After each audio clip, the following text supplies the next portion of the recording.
বন্ধুরা নমস্কার। বিষয় স্বল্প সঞ্চয়ে বিপুল সম্পদ। বন্ধুরা, কোনো ব্যক্তি বা প্রতিষ্ঠান যদি এরকম বলে যে 1 বছরে আপনি যা সঞ্চয় করবেন আমি তা দ্বিগুণ করে দেবো, আবার যদি এরকমটি ঘটে 1 বছরের সঞ্চয় আমি 10 গুণা করে দেবো, বন্ধুরা কোনো ব্যক্তি বা প্রতিষ্ঠানের কাছে যেতে হবে না। আমরা নিজেরাই নিজেদের সম্পদকে আমরা বিপুল সম্পদে পরিণত করতে পারি। সেটি শ্রীমদ্ ভগবদ্ গীতায় দেখিয়ে গেছেন। বলেছেন, যদি তুমি স্থান কাল পাত্রে বিবেচনা করে যদি তুমি দান করতে পারো, যে প্রকৃত নিডি বা যে সময়টায় প্রয়োজন আছে বা যে লোকটির প্রয়োজন আছে বা দেশের ওই রকম একটা পরিস্থিতিতে তোমার দেওয়া দান প্রয়োজন আছে, তুমি যদি সেটি করতে পারো 100 ভাগ নিশ্চিত 2-10 গুণ নয়, এক বিপুল সম্পদের অধিকারী তুমি হবে। তা তুমি পরিমাপ করতে পারবে না। ভগবান এটি শুধু ফাঁকা কথা বলেননি, চরম সত্য। বন্ধুরা, আমরা তো কত বড় বড় মানুষের আমরা কাহিনী পড়ি, তারা সমাজ জীবনে এত প্রতিষ্ঠিত হয়েছেন, তার পিছনে কি মানব কল্যাণ, এই স্থান কাল পাত্রে তারা দান করতে শিখেছেন, দান করতে জানেন, by the grace of God. এই জন্য তাদের সম্পদ ফুরায় না। আমি সেই দানের কথা কিন্তু বলছি না যে দান অন্যের মুখের গ্রাস কেড়ে নিয়ে তুমি অন্যকে দিয়ে নিজের প্রচারের জন্য, গরিমা পাওয়ার জন্য তুমি করছো, ক্যামেরার সামনে ছবি তুলছ। সেই দান নয়, সেই দান নয়।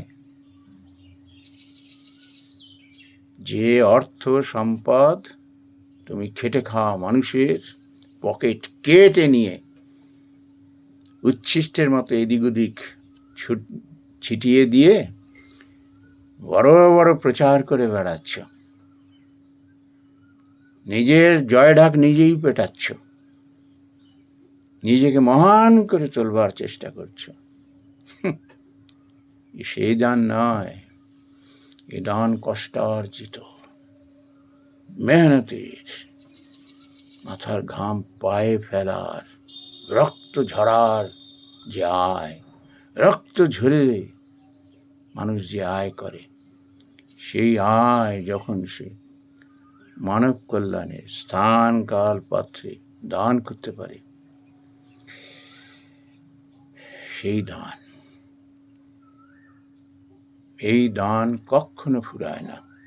আমি জীবনে বহু মানুষকে দেখেছি, অত্যন্ত কাছ থেকে দেখেছি, হয়তো 2-10 টাকা, 2-10,000 টাকা, 2-10 লাখ টাকা দান করবার তার ক্ষমতা নেই, তার সাধ্য মতো সে 1 টাকা দান করেছে, কিন্তু পবিত্র মনে ডান হাত দিয়ে দান করেছে, বাঁ হাতই টের পায়নি।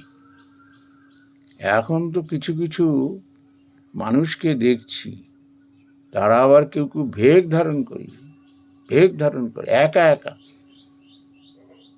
কিছু একটা দিচ্ছে, আলু কলা, আর ওই রকম ভাবে তিলক কেটে একদম ছবি তুলে নিজের পোস্ট নিজেই করে বেড়াচ্ছে।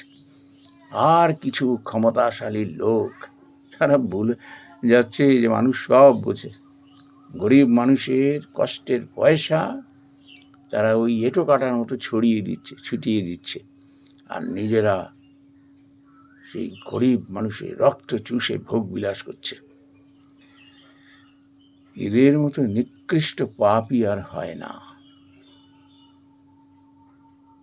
আর কিছু মানুষ নীরবে নীরবে মানব কল্যাণে। কেউ কেউ অর্থ সম্পদ স্থাবর অস্থাবর সম্পত্তি তো দান করেই দিচ্ছে, নিজের শরীরের অর্গানটুকু পর্যন্ত বলছে আমি মরে যাওয়ার পরে যেগুলো কাজে লাগে মানুষের কল্যাণে কাজে লাগিয়ে দাও। এরা প্রচার চায় না, নীরবে এইটুকু করে। তার কারণ কি? তাদের প্রচার তো ভগবানের জগতে, তারাই পার্থিব জগতের এই সমস্ত প্রচার নিয়ে কি করবে? যা ক্ষণস্থায়ী, ডোন্ট কেয়ার। এগুলো যারা শেখে ছোটবেলা থেকে, তারা জীবন ধন্য করে ফেলেন। শ্রীমদ্ ভগবদ গীতায় সার কথাটি বলে রেখেছেন। আমরা তো কত ধর্মগ্রন্থ পড়ি, কাজের কাজ কিচ্ছু করি না, সে উপদেশাবলিতে কানই দিই না। আমরা নিজের ভোগ বিলাস নিয়ে, নিজের নাম যশ অর্থ নিয়ে মেতে থাকি, আর লোককে এগুলো শুনিয়ে দেখো আমি কত বড় পণ্ডিত। এত আমরা মেকি, এত ভণ্ড।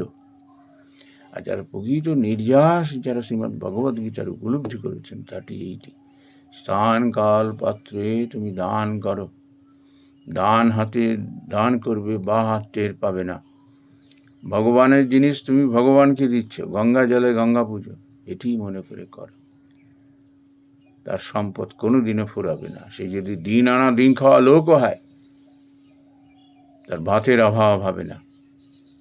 এমন হয়তো একটা দিন আসবে, রাজা মহারাজা বলে যারা নিজেদের ডিক্লেয়ার করেছে, সে হয়তো দেখো ভুখা মরছে, কিন্তু এই দিন আনা দিন খাওয়া মানুষের অন্ন না ভগবান এসে জুগিয়ে দেন।